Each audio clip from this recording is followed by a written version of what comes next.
Hey guys, this is God of Politics, and welcome back to a brand new video. But before we get started with this video, please like this video and subscribe to the channel. Also join the Discord that is linked down in the description. But in today's video, I am going to be doing my updated Senate election prediction. Now, I did my battleground map on August 3rd.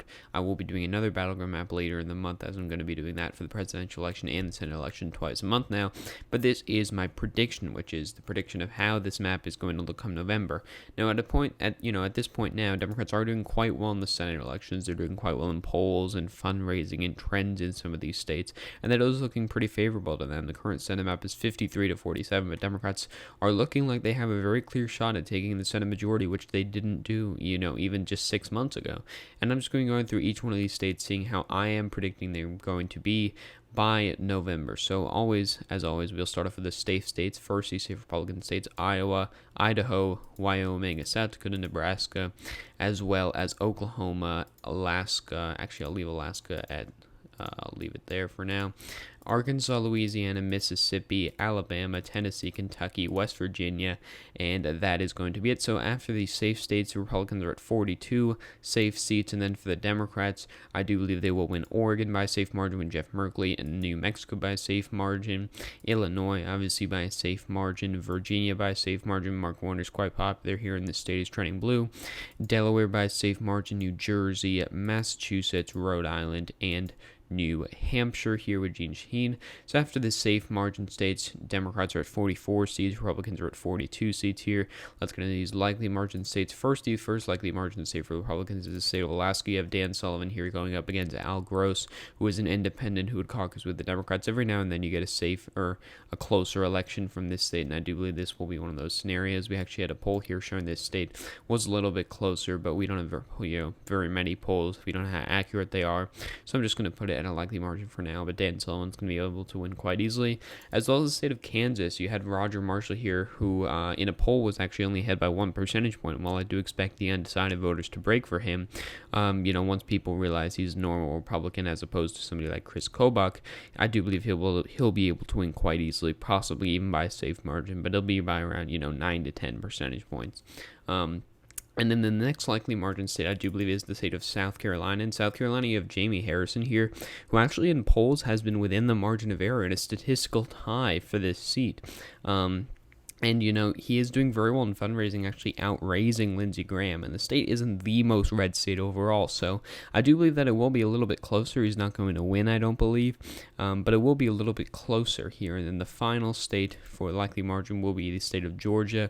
You had a whole scandal with Matt Lieberman and stuff like that. So it's looking like he's dropping a lot in the polls. Now it's looking like, Democrats actually might have an opportunity to come in the top 2 in this election, which will make the special election between a Democrat and a Republican rather than a Republican and a Republican. And this gives Democrats a better opportunity, but in special elections, historically, they haven't done very well. And if there is a special election, I do believe they will lose by a likely margin, unless it is Loeffler, which in that case could be a little bit closer.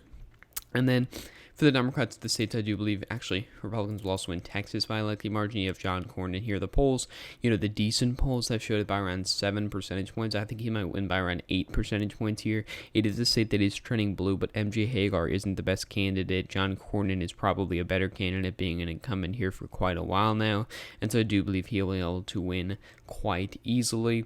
And then for the Democrats, the likely margin states, I do believe they're able to win by likely margin. First is the state of Minnesota. You have Tina Smith here, who's doing very well in fundraising against Jason Lewis. The state of Minnesota is historically a Democratic state, hasn't gone Republican since 1972, and she's not too popular here, but she'll be able to squeak out a victory by at least a pretty large margin to push it into the likely column here.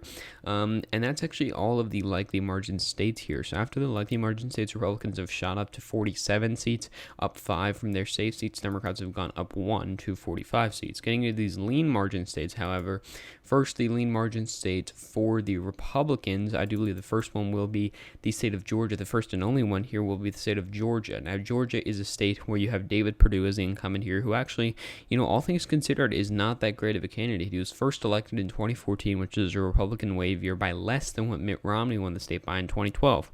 Now, he is against Jon Ossoff, who is, doing quite well in the polls, considering he's a Democrat in Georgia, which is a state that is trending towards the Democrats here. And he does have an ability to win that, most people don't see. But at least for now, given all the circumstances we have, I do believe by November, David Perdue is going to be able to win by a lean margin. And then for the Democrats, they do have a couple seats here. First of all, I do believe they'll be able to win Michigan by a lean margin. I do believe this will be the upper tier lean margins by around 4 to 5 percentage points here. You have Gary Peters, who, is a very generic Democrat. He's not doing too well in fundraising. He's still outraising John James, but not too good for an incumbent here. But for John James to be able to win Michigan, he'd have to have Trump win it by at least 1 to 2 percentage points, because John James is running behind Donald Trump, and that is going to hurt him. And, I do believe Joe Biden's going to be able to win the state quite easily, which is going to also help Gary Peters win the state quite easily. And then we have 2 more seats here. First of all is the state of Colorado and then Arizona. Colorado, you have the former very popular Governor John Hickenlooper running for the Senate seat against Cory Gardner, who's not very popular, very closely aligned to Trump, elected in 2014 by a very large margin, very small margin, in a Republican wave year. So it's going to be very difficult to be able to win this seat. And, even with all of John Hickenlooper's scandals and things like that, he'll still be able to win by quite a comfortable margin, probably by around 4 percentage points here. And then the state of Arizona. Arizona is a state where you have Mark Kelly, who's a very good candidate, probably the Democrats' best recruit to run for a seat. His wife is Gabby Giffords, who was shot as she was in Congress back in 2011. He is now running for the Senate seat. He's a former astronaut, also in the Army or some branch of the military. So he is running for the Senate seat now. He's doing very well in the polls. He's doing amazing in fundraising, and that is very much going to help him come November, where I do believe he'll be able to beat Nick Sally, who was not even elected, by quite a comfortable margin, possibly even a likely margin. And so after these lean margin states, we still have 4 states that will be by tilt margins, and we have 48-48 after the lean margin states. And we get, it gets very interesting here. First, the tilt margin state for the Republican, the first one here, I do believe this is the state of Montana. Montana, you have Steve Bullock running against Steve Daines, the battle of the Steves. Now, Steve Daines is not the best incumbent. He's not the most well-known person. He's not the most popular person, and he is narrowly beating Steve Bullock in some polls. Steve Bullock was actually winning in some polls. The fundraising numbers, Steve Bullock is actually doing better, and he is the popular governor of the state. But you have to remember, Montana is still a safe Republican state, at least for now, and it's going to be quite hard for Steve Bullock to overcome that unless he can, pull off a very big feat, which is not unheard of because it is only a tilt Republican state. But at least for now, I do believe Steve Daines narrowly ekes it out. And the next one, which is, going to be very, very close, I do believe, is the state of Iowa. Now, Iowa, we had some good polls that showed Teresa Greenfield, the Democratic challenger, up against Joni Ernst. Joni Ernst is actually, believe it or not, many people don't know this, but she is one of the most unpopular senators in the country. And Iowa is a very swingy state. You look at Obama, who won it by 6 points in 2012. Donald Trump won it by almost 10 points in 2016. That's a 16-point trend, despite there was, only around a 2-point trend in the overall national environment. And so that really does not help Joni Ernst, especially with her unpopularity. But I do believe, it is Iowa, it is turning red. She will be able to narrowly win. And then for the Democrats here, first, I do believe they'll be able to win the state of North Carolina by a tilt margin. You have Cal Cunningham here, who is also a very good candidate. He was formerly a state senator. He was also in the, another branch of the military, the Air Force or something like that.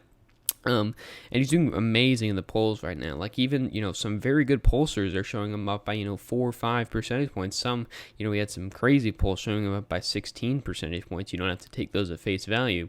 But it does show that Cal Cunningham is in a very good position right now. Tom Tillis is also, one of the most unpopular senators in the country here, and that is not going to help him when it comes down to the state of North Carolina, which I do believe at this point would only very narrowly be won by Donald Trump come November. And so I do believe, at least for now, Cal Cunningham will win the state of North Carolina. And then the final seat that makes it a 50-50 Senate tie is the state of Maine, in which Susan Collins here, is in the biggest political battle of her life against Sarah Gideon here, who's a very good candidate, doing very well in fundraising, doing very well in polls. She is very qualified, being the Speaker of the Maine House, and, she's giving Susan Collins a run for her money, and, all the data I see right now is pointing to a victory for her.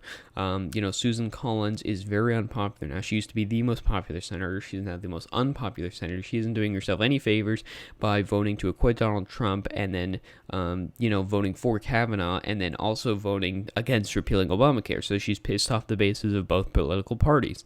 And so, even Republicans don't like her in the state and around the country. And so it is going to be, quite difficult for her to win. And I don't believe she's going to be able to win at least this point here. And so overall, we have a 50-50 Senate tie. I did predict that Joe Biden would win, so this would be a tiebreaker by Kamala Harris, the VP, who was just announced yesterday. So overall, this would be a pretty good map for Democrats. They'd get a net gain of 3, losing Alabama, gaining Arizona, Colorado, North Carolina, Maine. And yeah, so thank you all for watching this video. Please like this video and subscribe to the channel. Also join the Discord that is linked down in the description. So again, guys, thank you all for watching this video, and I will see you guys later.